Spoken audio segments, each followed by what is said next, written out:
Think you understand medieval marriage? Think it was about love, or even about adults choosing partners? Let me show you how wrong that assumption is. Medieval royal marriage was a business transaction where the merchandise happened to be children, and the currency was political power, territorial control, and cold hard gold. Here's what most people don't grasp about medieval Europe. Marriage among royalty and high nobility had absolutely nothing to do with romance or personal choice. It was a diplomatic tool, a way to end wars, seal alliances, and transfer massive amounts of wealth and land. And the younger the bride, the better for political purposes. A child bride meant more years of potential childbearing, more time to solidify alliances, and crucially, a girl who could be molded to serve her new kingdom's interests before she developed her own opinions or loyalties. The system worked like this.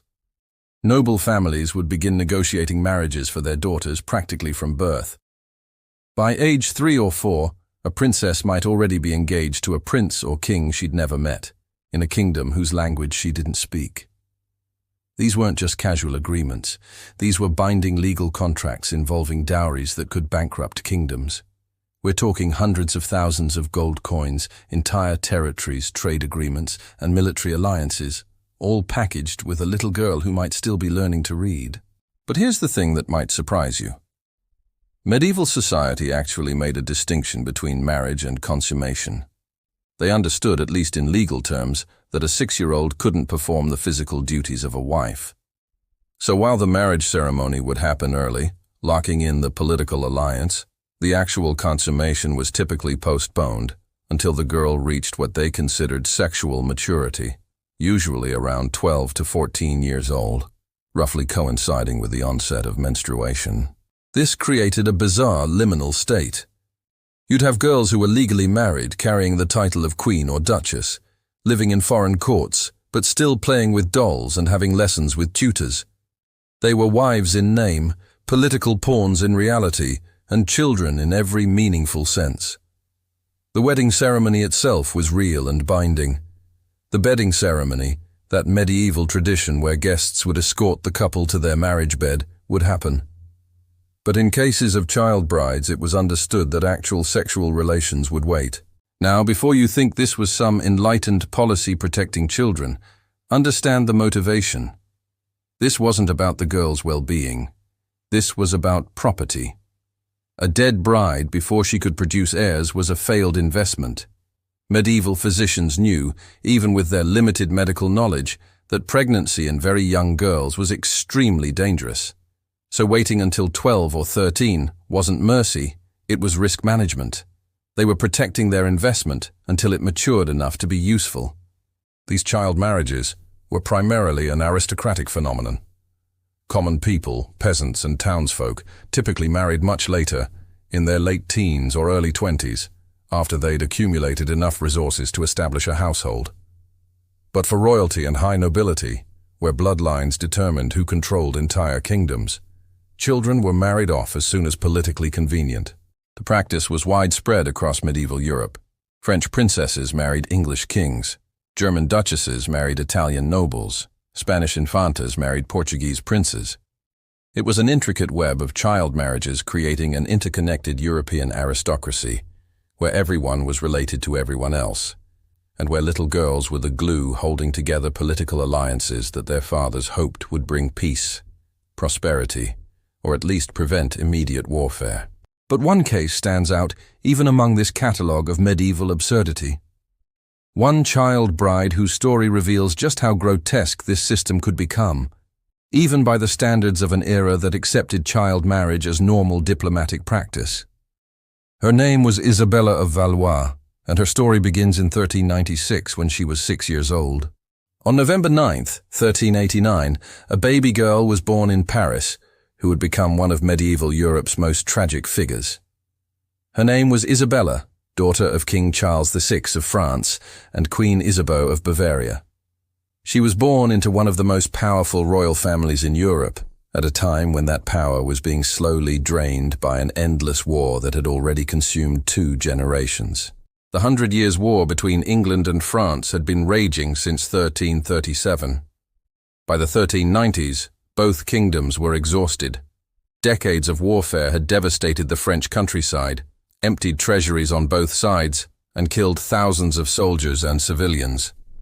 Both Charles VI and Richard II of England desperately wanted peace, or at least a long truce that would let them deal with their mounting domestic problems. Charles VI had his own special nightmare. He suffered from what medieval chroniclers called madness, what modern doctors would likely diagnose as schizophrenia or severe bipolar disorder. He had periods of lucidity and effective rule, but he also had episodes where he didn't recognize his own wife and children, where he believed he was made of glass and might shatter if touched, where he became violent and paranoid. His mental illness made France's political situation even more unstable, and his advisors knew they needed to secure peace with England while the king was still capable of functioning. Richard II of England, meanwhile, was dealing with his own crisis. He'd been king since 1377, crowned at age 10 after his grandfather Edward III died. By his late 20s, Richard faced constant threats from ambitious nobles who thought he was too autocratic, too extravagant, and too interested in peace with France when they wanted continued warfare and the profits that came from French territories. So in 1395, when both kingdoms started serious negotiations for a peace treaty, everyone knew the treaty would need to be sealed with blood, or more specifically, with a marriage alliance. Richard had recently lost his beloved first wife, Anne of Bohemia, in 1394. He was devastated by her death, but his advisors knew he needed to remarry, both to produce heirs and to cement political alliances. The French negotiating team had a solution. They would offer Richard one of Charles VI's daughters in marriage, along with a massive dowry and a 28-year truce. This wasn't unusual. What was unusual was which daughter they offered. Charles VI had several daughters. The logical choice for Richard, a 29-year-old king, would have been one of the older girls, perhaps one in her teens who could start producing heirs relatively quickly. But the French negotiators had a different strategy. They offered Isabella, who in 1395 was only 5 years old. Why would they offer such a young child? Several reasons. First, Isabella being so young meant the truce would last decades into the future, as Richard would be bound to his French in-laws for Isabella's entire childhood and reproductive years. Second, a very young bride meant the French could demand an absolutely enormous dowry because they were offering decades of potential childbearing and alliance. Third, and perhaps most cynically, a 6-year-old bride would be completely malleable. She would be raised in the English court, learning English customs, developing loyalty to England. By the time she was old enough to have children, she would be more English than French in her thinking, reducing the chance she'd work against English interests. The dowry negotiated was staggering: 800,000 gold francs, plus territorial concessions, plus the truce.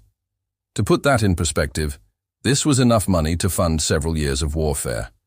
It was a sum that made this negotiation less a marriage arrangement and more a massive financial transaction where a 6-year-old girl happened to be part of the package. Richard agreed. We'll never know exactly what he thought about marrying a child. Medieval kings didn't leave diary entries about their feelings. But we know from chroniclers of the time that he understood this was purely political. He needed the peace treaty. He needed the money. He needed to shore up his position against his domestic enemies by showing he could deliver peace with France. Whether he felt any discomfort about the age difference, we simply don't know. What we do know is that he signed the treaty. On November 4th, 1396, in Calais, the marriage took place. Isabella of Valois was 6 years and 5 months old. Richard II was 29 years old. The treaty was signed. The dowry was transferred, and a little girl became Queen of England. But here's where the story gets even more disturbing. Because Isabella's dowry didn't just include gold and land. Surviving inventory records from the English royal treasury show that Isabella's trousseau, the goods she brought with her to England, included items that reveal her true age in heartbreaking detail. Among the jewels, the fine clothing, the royal regalia appropriate for a queen, the inventory lists dolls. Miniature furniture for those dolls, toys appropriate for a child. Isabella of Valois, Queen of England, brought her playthings with her to her wedding. The ceremony itself was elaborate, as befitted a royal marriage, sealing a major peace treaty. French and English nobles filled the church. Priests blessed the union. And somewhere in the middle of this adult political theater was a 6-year-old girl who probably didn't fully understand what was happening to her, why she was being dressed in these uncomfortable formal clothes, why all these strangers were staring at her, why she was being separated from her mother and father and sent to a foreign country. After the ceremony came the traditional bedding ritual, where the bride and groom would be escorted to their marriage chamber. But even by medieval standards, everyone understood that actual consummation was years away. Isabella and Richard maintained separate households within the royal palace. She had her own apartments, her own servants, her own tutors. Richard visited her, but contemporary accounts describe his attitude toward her as affectionate but decidedly paternal, not romantic or sexual. The plan, unstated but understood by everyone involved, was that the marriage would be consummated when Isabella reached approximately 12 years old, the age when medieval medicine believed girls became capable of safely bearing children. So Isabella's life in England began in this strange twilight state. She was legally Queen of England. She wore a crown at ceremonies. She sat beside Richard at formal banquets. But she was still a child who played with dolls, who had lessons with tutors, who probably missed her mother, and felt confused about her new life in a country where she barely spoke the language. For 3 years, this bizarre arrangement continued. Isabella grew from 6 to 7 to 8 to 9 years old, slowly learning English, slowly adjusting to her role, slowly becoming more comfortable in the English court. Richard treated her kindly by all accounts. There's no historical evidence of abuse or mistreatment. But kindness doesn't change the fundamental reality. She was a child, trapped in an adult political arrangement she had no power to escape. Then, in 1399, everything changed. Because while Isabella was learning to be Queen of England, English politics was spiraling into chaos. And when kingdoms collapse, royal wives, even 9-year-old ones, become problems that need solving. The peaceful, if strange, years of Isabella's childhood marriage were about to end in revolution, imprisonment, and tragedy. Let's talk about what Isabella's daily life actually looked like during those 3 years she spent as child Queen of England, from 1396 to 1399. Because understanding her routine reveals just how absurd this entire arrangement was, even by medieval standards where absurdity was baked into the system. Isabella arrived in England speaking only French. At 6 years old, she was installed in Windsor Castle with her own separate household, meaning her own staff of servants, ladies-in-waiting, tutors, and guards. Medieval court records show that she had dozens of people whose sole job was attending to the needs of a child queen. She had French attendants who came with her from Paris, women her mother had selected to help ease the transition. She had English servants assigned by Richard's court to begin teaching her English customs and language. Her apartments were lavishly decorated, as befitted a queen, but they were also adapted for a child. Those dolls and miniature furniture from her trousseau weren't just symbolic items packed away in storage. Contemporary accounts suggest Isabella actually played with them, that her rooms contained both the formal regalia of queenship and the toys of childhood existing side by side in the same space. Imagine walking through the royal apartments and finding a crown on a velvet cushion in one room, and wooden dolls scattered on the floor in the next. Her education continued, as it would have in France. She had tutors teaching her to read and write, first in French, then gradually in English. She learned music, as noble girls were expected to. She learned the elaborate etiquette of the English court, the complex rules about who could speak to her and when, how to conduct herself at formal ceremonies, how to navigate the dangerous politics of a royal household, where every gesture was scrutinized for political meaning. But here's what makes Isabella's situation particularly strange. She was simultaneously being prepared for 2 completely different futures. In the short term, she was being allowed to remain a child, to play, to learn, to grow up at something close to a normal pace. But everyone around her knew that this childhood had an expiration date. When she turned 12, maybe 13, the nature of her relationship with Richard would change completely. The marriage that existed only on paper would become physically real. Richard himself seems to have been genuinely kind to Isabella during these years. Historical accounts from courtiers and foreign ambassadors describe him visiting her apartments, bringing her gifts, speaking with her gently.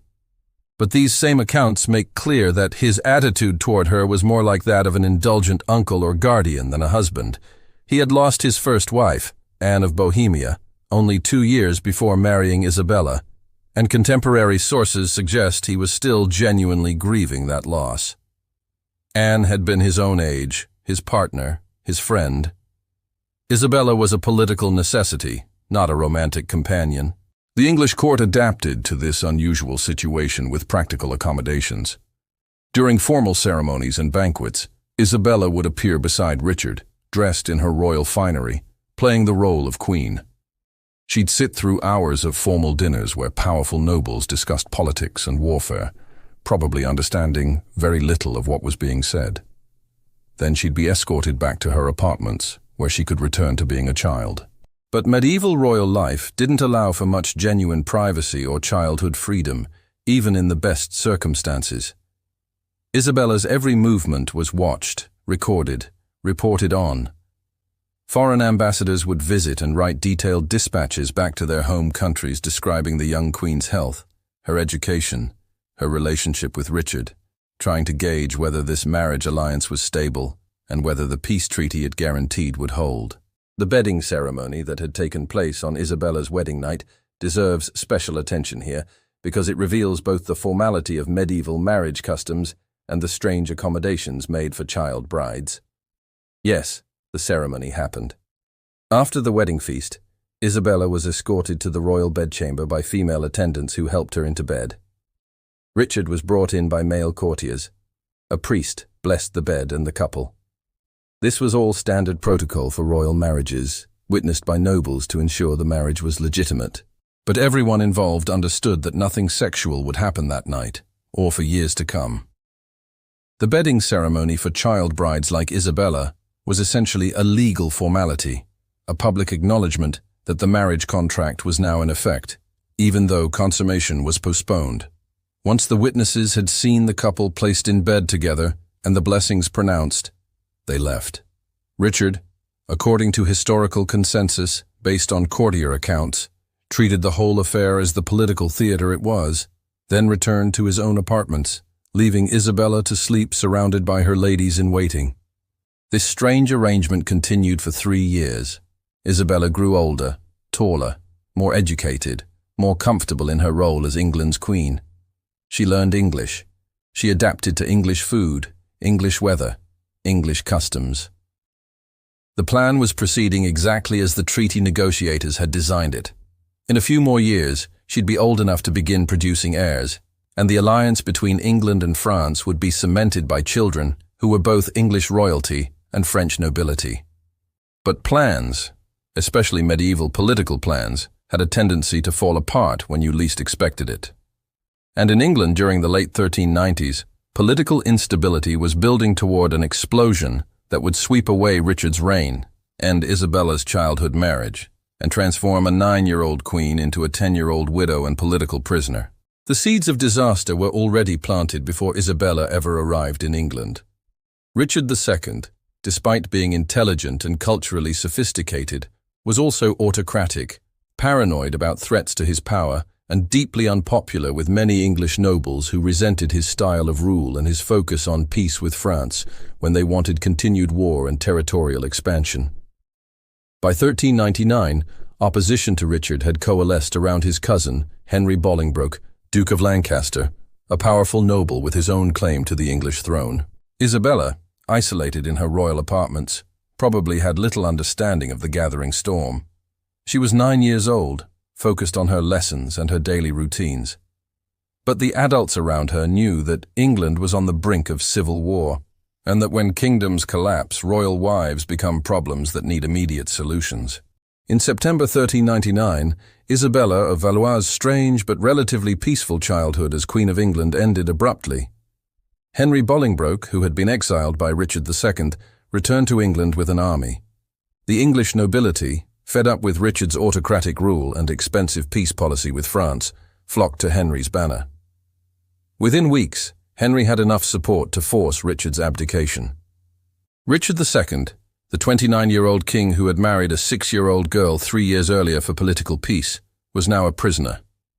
Henry Bolingbroke declared himself King Henry IV of England, and 9-year-old Isabella suddenly went from being Queen of England to being a very expensive problem. Think about Isabella's position from Henry IV's perspective.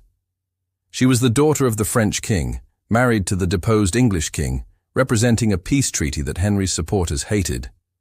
She also represented that enormous dowry of 800,000 gold francs that France had paid. Sending her back to France meant returning all that money, which England's treasury couldn't afford.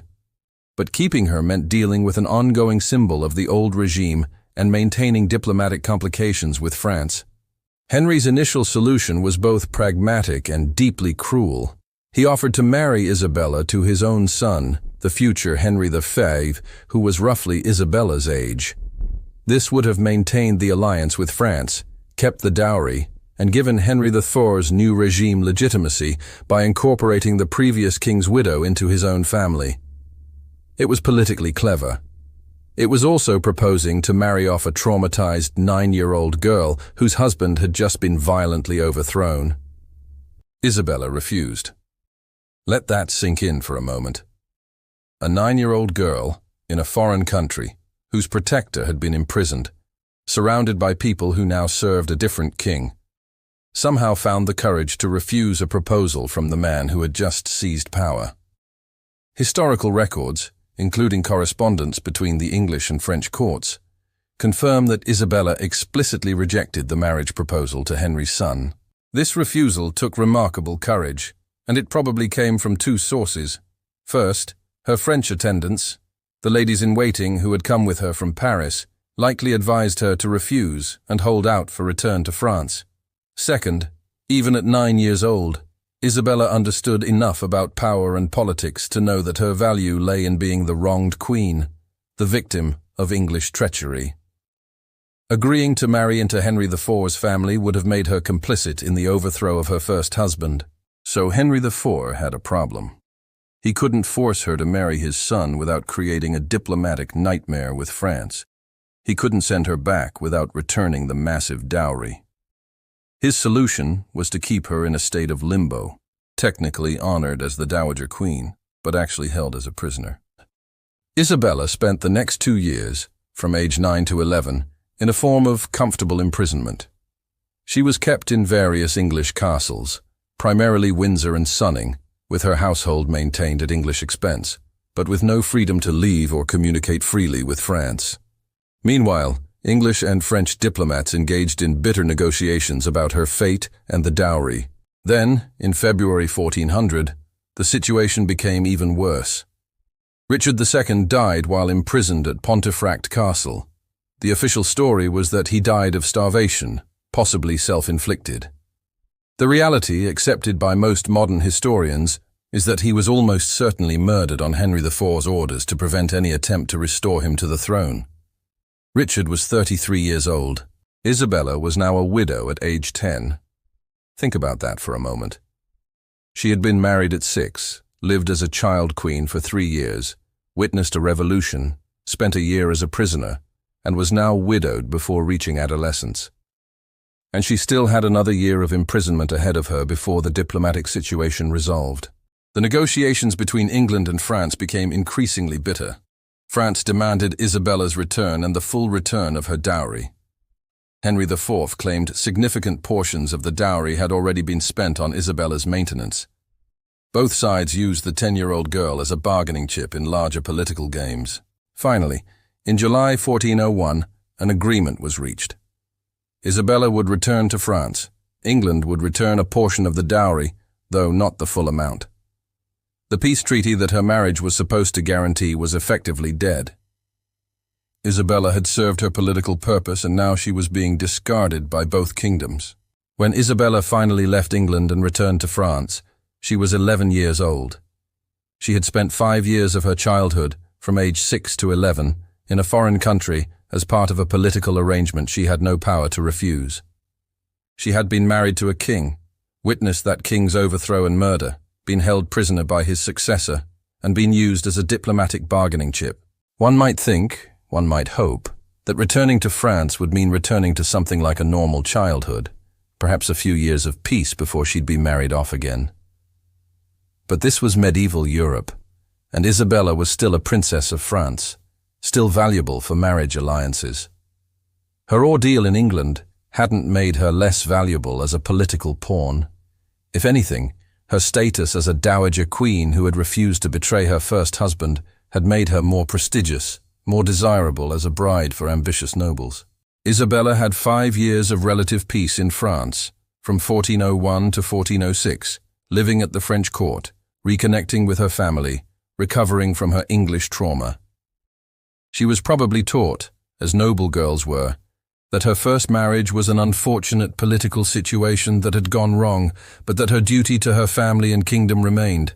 She was still a princess, she still had value, and that value would be extracted from her one more time. In 1406, when Isabella was 16 years old, her family arranged her second marriage. The groom was Charles, Duke of Orléans, a prominent French noble and poet, 11 years older than Isabella. This time there would be no waiting period, no postponed consummation. Isabella was now old enough, by medieval standards, to immediately begin attempting to produce heirs. Within months of her second marriage, Isabella became pregnant.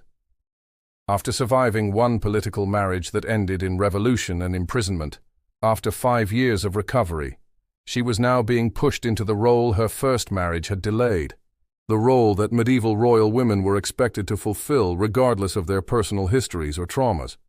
She was expected to produce children for the dynasty. On September 13, 1409, Isabella of Valois died in childbirth at Blois. She was 19 years old and 10 months. The baby, a daughter, either died during birth or shortly afterward. Isabella's second marriage had lasted 3 years, just like her first. But this time, instead of ending in revolution and imprisonment, it ended in death. Let's trace the full arc of Isabella's short life. Married at 6 to a 29-year-old king. Child queen from 6 to 9. Prisoner from 9 to 11. Widow at 10. Remarried at 16. Dead in childbirth at 19. In her entire short life, she had perhaps 5 years from 11 to 16, where she wasn't actively being used as a political tool or suffering the consequences of being one. The cruel irony is that neither of Isabella's marriages accomplished their political purposes. Her marriage to Richard II was supposed to create lasting peace between England and France. Instead, Richard was overthrown within 3 years, and the 100 Years' War would continue for another 44 years after Isabella's death. Her marriage to Charles of Orléans was supposed to produce heirs and strengthen the French nobility. Instead, it produced a dead child and a dead mother. Isabella of Valois was married twice before she was 20. Neither marriage was her choice. Both were political arrangements decided by men who saw her as a valuable piece on a diplomatic chessboard. And both marriages, in their own ways, destroyed her. The first robbed her of her childhood. The second took her life. Isabella of Valois' death at 19 wasn't unusual. It was tragically common. And understanding just how common reveals one of the darkest truths about medieval marriage, especially marriages involving young women barely out of childhood. Pregnancy and childbirth in the medieval period weren't just dangerous. For young women, they were essentially a form of slow-motion execution that society had decided was acceptable because producing heirs was more important than women's lives. Let's start with some numbers that historians have been able to piece together from medieval records. Maternal mortality in the medieval period is estimated at somewhere between 1 and 3% per birth. That might not sound catastrophic, until you remember that noble women were expected to get pregnant repeatedly throughout their reproductive years. 8 to 15 pregnancies over a lifetime was completely normal for aristocratic women. Some had even more. Do the math. If you have a 1 to 3% chance of dying each time you give birth, and you're giving birth 10 or 12 times, your cumulative risk of dying in childbirth becomes horrifyingly high. Historians estimate that as many as 1 in 3 medieval noblewomen died from pregnancy or childbirth-related complications. That's not a typo. Roughly 30% of aristocratic women died bringing children into the world. But here's where Isabella's story becomes particularly relevant. Those mortality rates were averages across all ages of mothers. For teenage mothers, especially those in their mid to late teens whose bodies hadn't finished developing, the risks were significantly higher. And for girls who got pregnant extremely young, at 13 or 14, the risks were catastrophic. Medieval physicians, despite their limited medical knowledge, actually understood this at some level. That's why even in cases of very young brides like Isabella's first marriage to Richard II, there was usually an unspoken agreement to wait until the girl was at least 12 before attempting pregnancy. But 12 or 13 was still dangerously young by any medical standard, and many girls were pushed into pregnancy as soon as they had their first menstrual period. Isabella's death at 19, after what was probably her first or second pregnancy given that she'd only been married to Charles for 3 years, fits a pattern that repeats throughout medieval records. Young noblewomen married in their mid-teens, pregnant within months, dead before their 20th birthday. Their bodies simply weren't ready for the trauma of pregnancy and childbirth, but nobody cared because producing heirs was the entire point of their existence. The medical care available made everything worse. Medieval childbirth practices were a nightmare combination of superstition, limited anatomical knowledge, and dangerous interventions. Physicians would bleed women during labor because they believed it would balance the body's humors. They used herbal preparations that ranged from useless to actively harmful. They had no concept of sterilization, so infections were rampant. They had no understanding of proper delivery positioning or techniques for handling complications. When things went wrong during childbirth, and they frequently did, medieval medicine had essentially no solutions. Obstructed labor, where the baby couldn't pass through the birth canal, was often a death sentence for both mother and child. Hemorrhaging, infections, eclampsia, all the complications that modern medicine can handle, were fatal in the medieval period.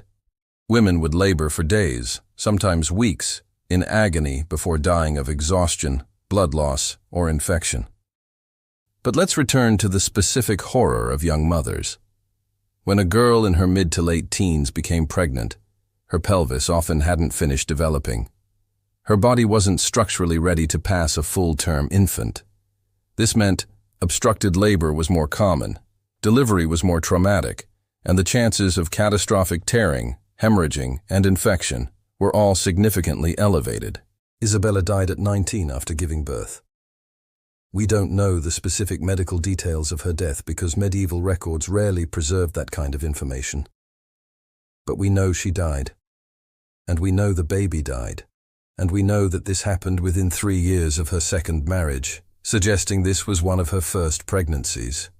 Her body, which had been a political bargaining chip since age 6, finally broke under the strain of doing what medieval society demanded of it. And here's the truly cruel part. This wasn't seen as a tragedy of the system. This was seen as God's will, as natural, as simply the price women paid for the sin of Eve. Noble families would lose daughters to childbirth and immediately start arranging marriages for their next daughter. Husbands would lose wives in childbirth and remarry within months to try again with a new woman.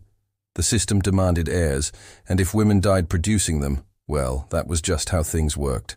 Some women survived multiple childbirths and lived to old age. Eleanor of Aquitaine, one of the most powerful women of the medieval period, survived 10 pregnancies and lived to 82. But she was the exception that proved the rule. Most women weren't so lucky, and younger mothers were far less lucky than older ones.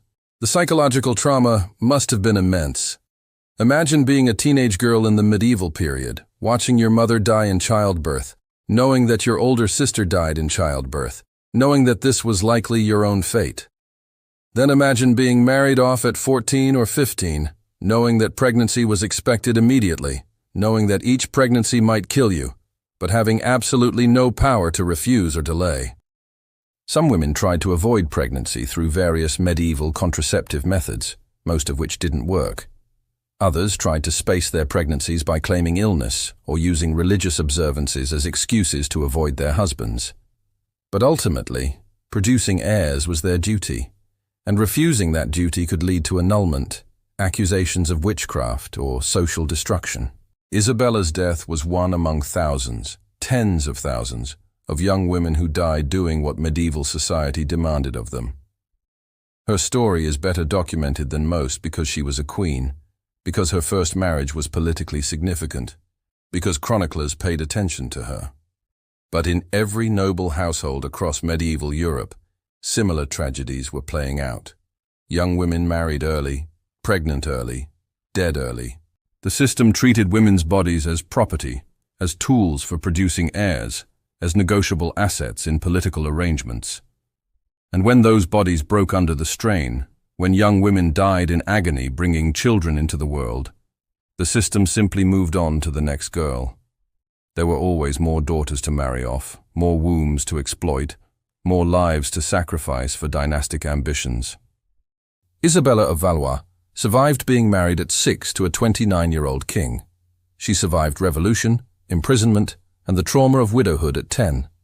She survived 5 years of recovery and rebuilt some semblance of a life. Then her second marriage, which was supposed to be more normal, more age-appropriate, killed her at 19. The medieval marriage system had finally extracted its full price.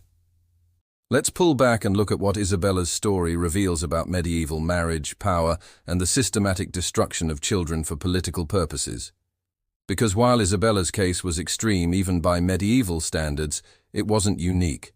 It was simply the most visible example of a system that routinely sacrificed children, especially girls, for adult ambitions. The medieval child marriage system among aristocracy was built on a simple premise. Children, particularly daughters, had no inherent value as human beings.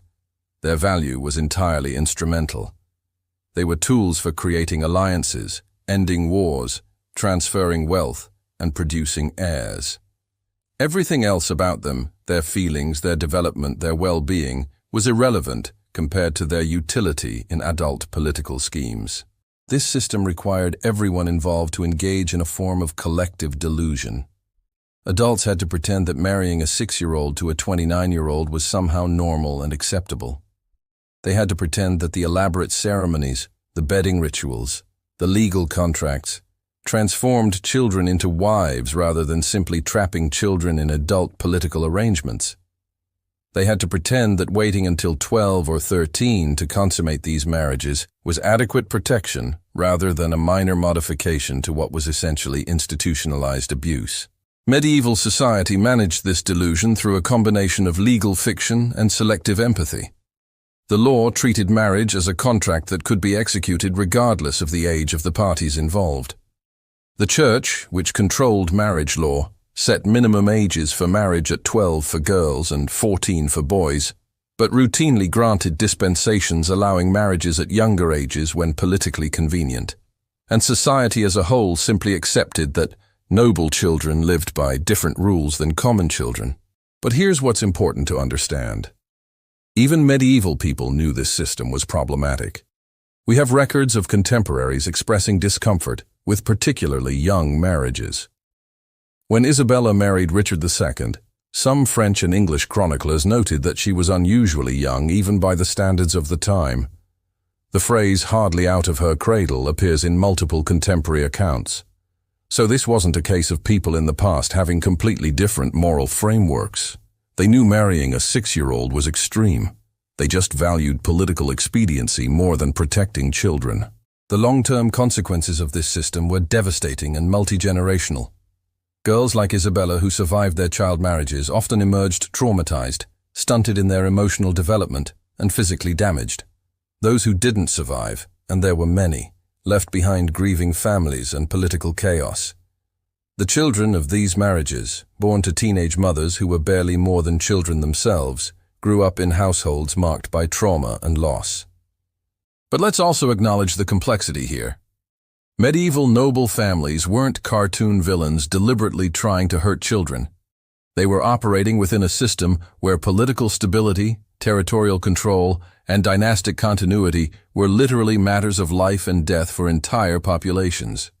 A weak alliance could mean war. War meant famine, disease, and death for thousands. From their perspective, sacrificing one child's normal development to prevent war might have seemed like a reasonable trade-off. This doesn't excuse the system. It doesn't make what happened to Isabella any less horrific. But understanding the logic helps us see how ordinary people, including parents who probably loved their children, could participate in a system that destroyed childhood for political purposes. They genuinely believed, or convinced themselves they believed, that this was necessary. The irony, the cruel historical irony that makes Isabella's story even more tragic, is that most of these political marriages didn't even accomplish their stated purposes. Isabella's marriage to Richard II was supposed to create lasting peace between England and France. Instead, Richard was overthrown within 3 years and executed within 4. The 100 Years' War continued for another 44 years after Isabella's death, finally ending in 1453. The peace treaty sealed with a 6-year-old's childhood was worthless. This pattern repeated throughout medieval Europe. Marriages arranged to prevent wars often failed to prevent wars. Alliances created through child marriages collapsed when the political situation changed. Dynasties built on teenage mothers often ended when those mothers died in childbirth before producing sufficient heirs. The system consumed children and delivered uncertain results at best. So, what's Isabella's legacy? She's largely forgotten by popular history. Most people who know anything about Richard II don't remember that his second wife was 6 years old at their wedding. The dramatic story of his downfall overshadows the quiet tragedy of the child bride who survived him. But Isabella's story, when you dig into the historical records, reveals truths about power, gender, and childhood that remain relevant. It shows us how societies can normalize atrocities when those atrocities serve the interests of powerful people. It shows us how legal and religious institutions can be twisted to justify exploitation. It shows us how people can compartmentalize, treating noble children as political assets, while presumably loving their own children in private. And it shows us the ultimate futility of systems built on sacrificing the vulnerable for abstract political goals. Isabella of Valois was born on November 9, 1389. She was married on November 4, 1396, 6 years and 5 months old. She became a widow on February 14, 1400, 10 years old. She was married again on June 29, 1406, 16 years old. She died on September 13, 1409, 19 years and 10 months old. In her short life, she was a daughter, a political bargaining chip, a child queen, a prisoner, a widow, a bride again, and finally a mother who died bringing her child into a world that had never given her any real choice about her own life. Her childhood was stolen at 6. Her adolescence was marked by trauma and imprisonment. Her brief adulthood ended in the agony of childbirth. The medieval child marriage system didn't just fail Isabella. It was designed in a way that made her suffering inevitable. And she was one among hundreds, possibly thousands, of noble girls whose childhoods were sacrificed, whose bodies were exploited, and whose lives were shortened by a system that valued political expedience over human well-being. We can't undo what happened to Isabella of Valois. We can't give her back the childhood she should have had, the choices she should have been able to make, the life she might have lived if she'd been born in a different time or a different social class. But we can remember her story. We can use it as a lens to understand how power operates, how institutions justify exploitation, and how societies convince themselves that harming children is acceptable when adults benefit. Isabella's grave is at the Church of the Celestins in Paris, though the church was destroyed during the French Revolution and her remains lost. There's no monument to her, no grand memorial. She's a footnote in history books, remembered primarily as Richard II's second wife, if she's remembered at all. But her story, the full story of what happened to a 6-year-old girl sold for 800,000 gold francs in a peace treaty that failed, deserves to be remembered. Not because it's unique, but because it wasn't. Because Isabella represents countless girls whose names we don't even know, who were consumed by the same system, who died leaving behind barely a trace in the historical record. The medieval marriage system finally ended, not because people suddenly developed modern sensibilities about childhood, but because the political and economic structures that supported it collapsed. As nation-states developed, as marriage gradually became more about individual choice and less about dynastic politics, as the age of arranged political marriages between royal children faded, the most extreme versions of this system disappeared. But understanding that this happened, that societies we often romanticize as times of chivalry and noble ideals were actually built on the systematic exploitation of children, particularly girls, should make us ask hard questions. What systems exist today that we've normalized? What exploitations do we accept because they serve powerful interests? Whose suffering are we willing to ignore because acknowledging it would be inconvenient? Isabella of Valois was 6 years old when she was dressed in royal finery, married to a man 5 times her age, and shipped off to a foreign country. She was 19 when her body, pushed beyond its limits by a system that saw her only as a womb and a political symbol, finally gave out. In between, she had perhaps 5 years, from 11 to 16, when she wasn't actively being used or broken by the medieval marriage machine. That's the real story of medieval child marriage. Not romance, not fairy tales, not even political necessity. Just the grinding destruction of children for adult purposes, dressed up in ceremony and legal language to make it seem acceptable. Isabella's story strips away those disguises and shows us the system for what it actually was. A machine that consumed children and justified it with treaties, dowries, and the brutal logic of dynastic politics. She deserved better. They all deserved better.